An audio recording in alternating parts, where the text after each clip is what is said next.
microfone, que eu falo alto. Vou deixar aqui. Vocês aí atrás conseguem escutar, não conseguem? Sim, sim. Glória a Deus. Amém. Eu estava pedindo a Deus uma palavra para esta manhã e pensei em várias pregações. A gente que prega muito, normalmente tem sempre várias pregações preparadas, né? Então vamos dizer assim, relativamente fácil, a gente pega uma pregação e prega. Mas para mim, o importante não é pregar algo que esteja preparado, que seja bonito, mas é pregar aquilo que Deus tem no coração dele para a igreja. E quando eu tinha na minha mente uma palavra, e no caminho Deus começou a falar comigo com outra coisa. E cheguei aqui e parece que, pelo jeito do culto, o negócio é mesmo aquilo que Deus colocou no coração quando eu estava vindo no caminho. E assim, eu venho aqui com muita alegria, né? Na semana que vem vai estar aqui o meu vice-pastor, o pastor Renato. A gente vai mandar ele para cá a semana que vem. E é assim com uma alegria que a gente quer estar junto, quer abençoar, porque eu sei que cada vez mais é difícil no ministério a gente ter colegas de ministério que estejam connosco, nos apoiando, porque é um pouco cada um por si, Deus por todos. E eu não tenho muito essa visão, eu creio na visão do reino. No dia que nós estivermos lá em cima, não vai ter a placa do centro de adoração nem da Assembleia de Deus, vai ter o povo de Deus. Aleluia! Então acho que a gente precisa todos se ajudar uns aos outros, orar uns pelos outros e estarmos unidos em Cristo Jesus. Eu estava ouvindo ali o testemunho daquele irmão e eu vou te dar um conselho, meu irmão. Tem mais de 15 anos que eu trabalho com casais. Já perdi a conta de quantos casamentos assim acabados Deus nos usou para restaurar. Inclusive até de pastores. Um dia fui chamado na casa de um pastor que ele já tinha a mala na porta para ir embora, para largar a esposa. E eu cheguei lá, já ele estava saindo de casa. E Deus nos usou para restaurar aquele casamento. Então assim a gente tem uma certa experiência. E eu vou dar um conselho. Mulher, ela pensa diferente do homem. Totalmente diferente. Para nós homens tem coisas que têm valor que para as mulheres não têm. E para as mulheres tem coisas que têm valor que para nós não têm. E mulher gosta de ser surpreendida. Os maridos aí podem aproveitar a dica também. Mulher gosta de ser surpreendida, gosta de surpresa, por mais que ela diga que não. E eu vou dar um conselho: compra um ramo de flores, um ramo de rosas vermelhas, bonitas. Amém. E leva lá ou manda alguém levar um cartãozinho. Não precisa falar muita coisa, não só eu te amo, chega. Coloca aí, manda para lá. Você vai ver como vai resolver muita coisa, como vai mudar muita coisa. É porque a gente tem que orar. E Deus faz a parte dele, mas nós temos que fazer a nossa parte também. E quando um casamento chega a esse ponto, se a gente não mostrar uma mudança, para a mulher fica difícil de confiar. E flor, rapaz, mexe com o coração de qualquer mulher. Para nós a gente diz assim: comprar flores para que elas vão secar, a gente vai jogar no lixo, é deitar dinheiro fora. Mas para elas não é. Para elas é algo muito importante. Amém. Abra a sua Bíblia em 2 Reis, capítulo 6, verso do número 15. 2 Reis, capítulo 6, verso 15. 2 Reis, para quem não sabe, fica depois de 1 Reis, tá? Fácil de achar.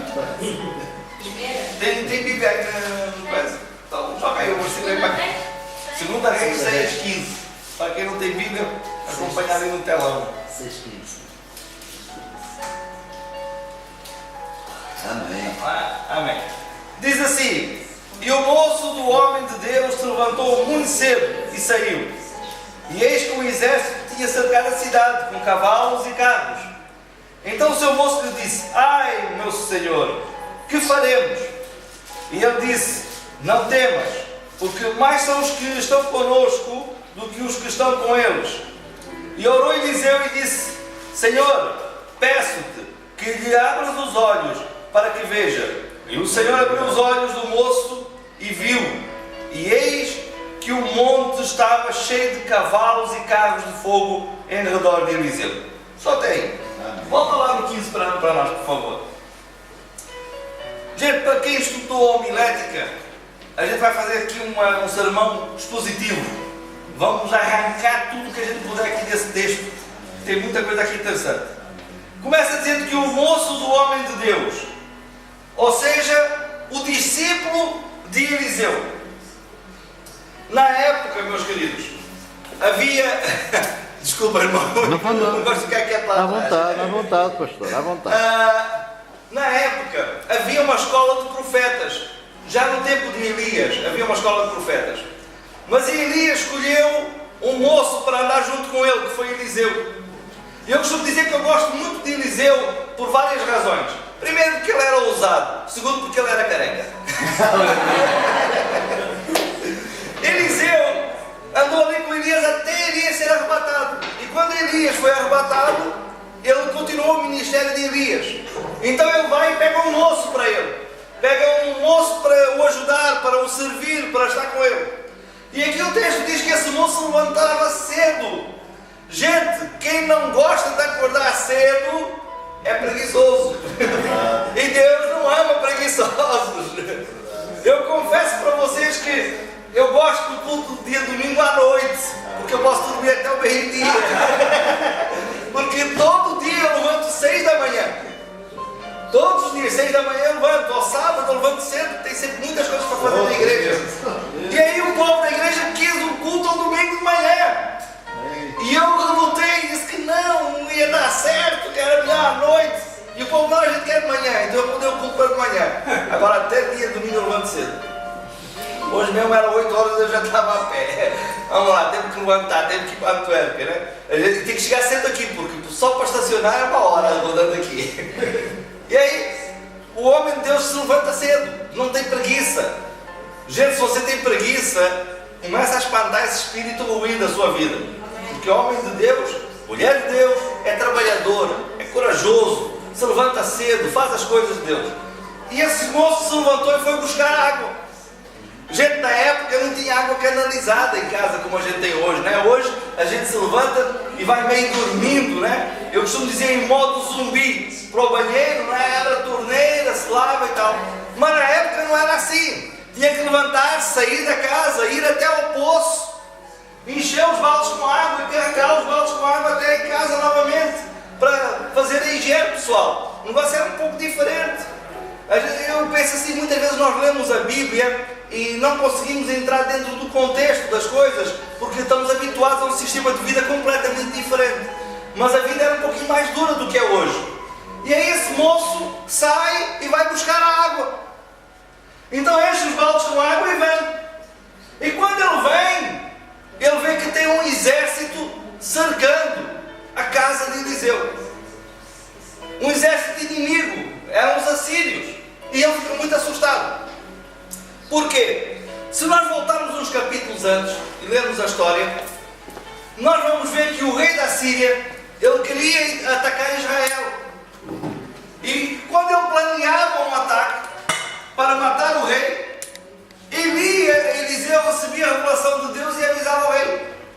E aí o rei não caía na emboscada do rei da Síria. E o rei da Síria ficou tão furioso que mandou chamar os generais deles e disse: ó, tem um traidor aqui. Tem alguém aqui que está levando aquilo que nós combinamos aqui, está levando para Israel. Tem um espião. Gente, na época já tinha a CIA, já tinha espiões. E aí o rei disse: eu vou pegar esse espião e vou matar. A Bíblia não fala, mas o historiador Flávio José diz que o rei ficou tão furioso que mandou matar os 11 generais dele. Se eu vou matar todos, não sei qual é, morre todo mundo. A gente resolve o problema. Então tem um que se levanta e diz assim: peraí, aqui ninguém está a te intervir. Aqui ninguém é espião.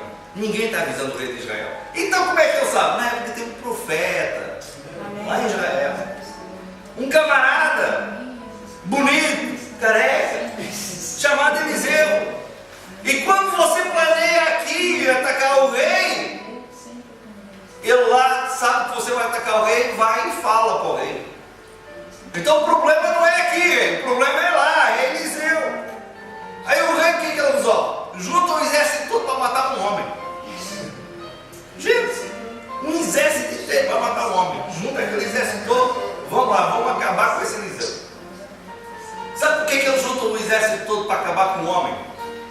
Porque o diabo tem medo dos homens de Deus. Amém. O diabo tem medo dos homens de Deus. Quando a gente é sincero com Deus, quando a gente tem uma vida diante de Deus, a gente faz medo ao inferno. A gente amedronta o inferno. Eu tenho assim várias experiências que aconteceu comigo. Houve uma certa época na minha vida que Deus me permitiu ficar sem carro. Eu fiquei cerca de 1 ano sem carro. Passei por uma situação muito difícil e então eu tinha que trabalhar de tram, ir e vir de tram. E um dia eu entrei no tram e cansado do trabalho, com vontade de sentar, o tram cheio, de repente vai a algum lugar e eu peguei e sentei. Só que a pessoa que do lado que estava onde eu sentei se sentiu extremamente incomodada comigo. E ela olhava para mim e se arrepiava e se arrepia toda e tal. E foi de varão, né? Parecia papel de galinha. E eu, olha. Esqueci pensando no diabo, está bravo. Só que ela estava do lado da janela e eu do lado do corredor. E ela não tinha muita chance para sair. E aí eu comecei a orar, comecei a falar: queima, Jesus, queima esses demônios todos aqui, queima. Salva essa vida. E aquela pessoa começou a tremer, a passar mal. Ela se levantou, tocou e saiu da primeira paragem. E quando ela saiu, eu fiz assim. Ela olhou muito séria, zangada para mim, mas eu fiz tchau. Por quê? Porque aonde chega a luz, as trevas têm que fugir. Amém. Não é o contrário, tem gente que tem medo do diabo. Tem gente que vive morrendo com medo de Satanás. Deus não nos chamou para ter medo de Satanás, nós temos a autoridade de Jesus. E olha só, presta atenção. Quando nós chegamos, quem tem que sair é Satanás, não somos nós. Eu me lembro uma vez, quem é que gosta de futebol? Eu me lembro uma vez que eu tinha oração na quarta-feira, na igreja, e julgava a seleção portuguesa. E eu pensei para mim, vou lá, faço uma oração daquelas, das traz paz no nosso cego, e ó, bora para casa ver o jogo. E ia com aquilo na minha mente. Cheguei na igreja, estava um grupinho maior do que o costume. Normalmente ia 3, 4, estavam uns 15. Eu sim. Vamos dar aqui as mãos, irmãos, vamos orar? Para a gente ir embora. Eu queria ver o jogo. Em Deus, eu costumo dizer que Deus tem um senso do humor tremendo. E Ele gosta muito de brincar comigo. Deus gosta de brincar comigo. Demos as mãos e Deus falou assim para mim: senta um por um na cadeira e ora um por um. Eu disse: Jesus, mas isso vai tomar muito tempo.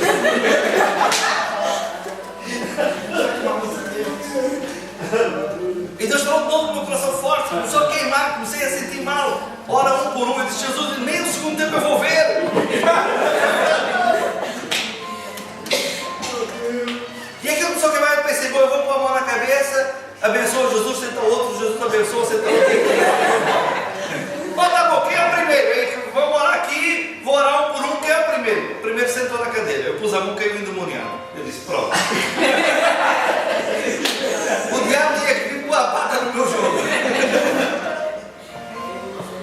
Aí nós começamos a orar por aquele rapaz e tinha um rapaz do lado. Eu disse: ei, segura aí, ajuda aí a segurar ele, porque ele caiu, né? Ajuda aí a segurar ele. Eu não, eu olhei assim para ele: malandro, você está em pecado.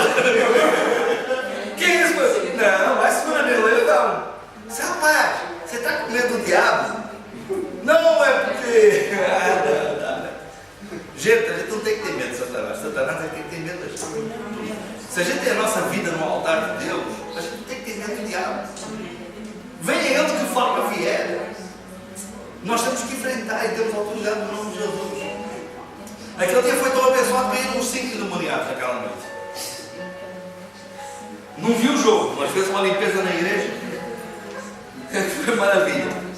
Então, muitas vezes nós temos que assumir a autoridade que Jesus nos deu. E eu vejo que esse moço chega aqui e vê um inimigo.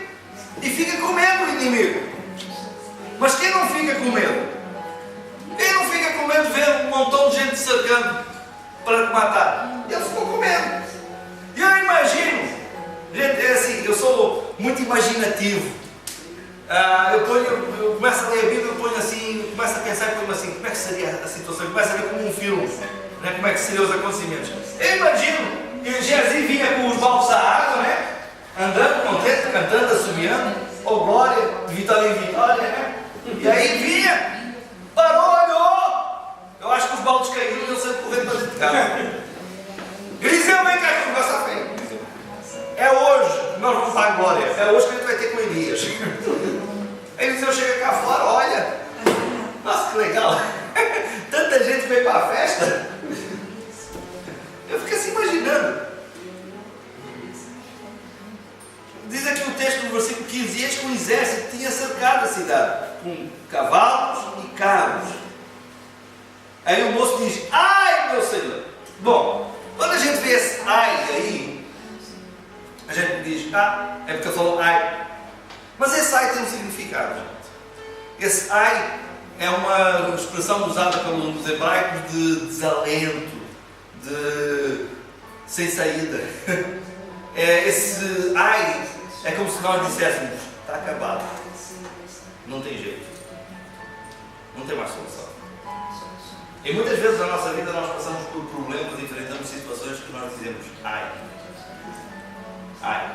acabou, não tem mais jeito, não tem mais solução, como é que eu vou fazer isso agora? Como é que eu vou resolver esse problema? Não tem. E diga-se por partes, nós enfrentamos muitos problemas às vezes que pela ótica humana, pelo ponto de vista do homem, não tem jeito. Não tem jeito. Nós olhamos assim e dizemos: não é possível. Não tem como ir para a frente. Não tem como vencer. Eu me lembro que uma certa época a nossa igreja era em Portas de Namur. Não sei se alguns irmãos chegaram a conhecer. Era uma casa, era dividido com outras 4 igrejas. E dia de domingo era horrível. Nós éramos o último culto. E quando nós chegávamos à igreja tinha ossos de frango espalhados pela sala. Era só graças a Jesus. E nós queríamos mudar de sala. Só que ali nós pagávamos 900 euros por mês. E nós achámos uma sala 4.000 euros. E eu olhei assim e disse: gente, eu converso muito com os nossos obreiros. Eu sou um pastor que eu sou assim, de uma certa forma democrático. Eu chamo o conselho, chamo os obreiros e pergunto: qual é a opinião de vocês? O que é que vocês acham? O que é que a gente faz? Temos ideias, discutimos. E todo mundo: pastor e tal, é difícil, mas vamos tentar. Eu disse: vamos tentar. Vamos tentar. Chamei o tesoureiro e perguntei: tesoureiro, quanto é que entra por mês na igreja? 2.500, 3.000. Bom, e a gente vai alugar uma sala de 4. Bom, tá bom, vamos alugar uma sala de 4. Alugámos a sala de 4 mil. Quando chegou no final do mês, 4 mil. No outro mês, 4 mil. 4 mil. Tivemos lá 3 anos. Teve gente que foi embora. Os 4 mil estavam lá para pagar o aluguel. E na igreja, os irmãos me desculpem, mas a gente tem que ser realista. Diminui as pessoas, diminui as entradas, diminui as condições da igreja. É assim que funciona. É menos dizimistas, é menos ofertantes. Mais difícil fica. Mas Deus sempre foi honrado. Mas aí nós começamos a ter alguns problemas com a polícia. Porque tinha um vizinho que chamava a polícia. Às vezes a polícia chegava antes de começar o culto. E eu fiz amizade com os polícias todos ali. Então quando os polícias chegavam lá já me diziam: e aí pastor, baixa o som.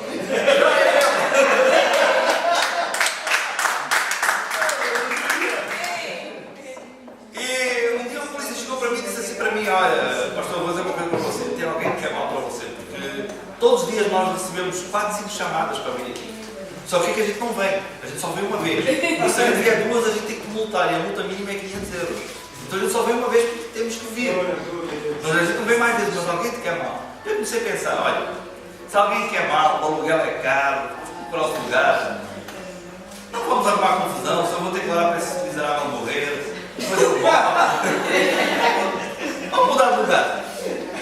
É que procuramos outra sala, que é onde nós estamos agora. Pagamos 2.200 por 3 salas.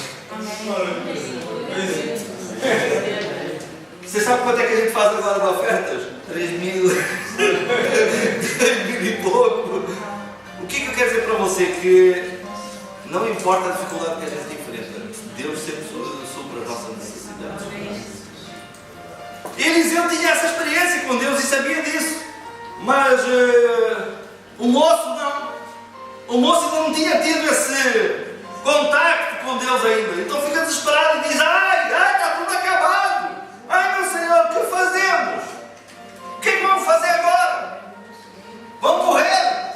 Vamos fugir? O que é que a gente vai fazer agora? Vamos nos esconder? Ele está desesperado.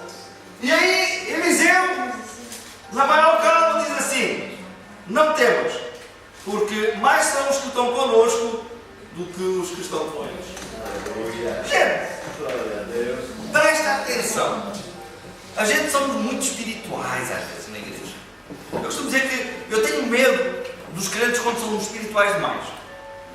Porque é assim, a gente não pode ser nem carnal, nem querer ser espiritualizado todo um bocadinho, tudo é espiritual. Tem muita coisa que é questão de sabedoria, de administração. Né? Uma vez chegou um irmão para mim e disse: pastor, eu dou o dízimo e a minha vida é uma bagunça, as finanças vão mal. Vamos sentar aqui e vamos fazer contas. Quando começávamos a fazer contas, ele gastava mais do que ganhava. Mas é óbvio que vai mal. Pode dar o dízimo, pode dar a oferta, pode fazer o que quiser. Se não tiver controle nas finanças, não tem jeito. Então tem coisas que é sabedoria, outras que é espirituais. E se nós formos ser realistas, vamos pensar assim, friamente. O moço vê um exército à volta dele, fica desesperado e diz para Eliseu: Eliseu, e agora o que é que a gente vai fazer? Eliseu diz assim: olha, não tenhas medo, fica tranquilo, porque mais são os que estão connosco do que os que estão com eles. Eu acho que o moço olhou assim e disse assim: Eliseu, o que está passando mal? Além do careca, você está ficando sério. Ou está vendo coisas. Você deve ter tomado um chá ontem à noite meio estranho, Eliseu. Porque eu só estou vendo o inimigo. Cadê os que estão connosco? Só estou eu e você, Eliseu. Essa é a realidade. Quando nós estamos passando por um problema difícil, nós só conseguimos olhar para o problema. Você assim, claro que você. Quem aqui já ficou apaixonado? Gente, ficar apaixonado é bom. Acho que a gente no casamento tinha que se apaixonar todo dia. Quando a gente está apaixonado, a gente só pensa na pessoa. A gente vai para o trabalho e está trabalhando. Imagina que o irmão Francisco, apaixonado pela esposa, está soldando, sai até fora da rua.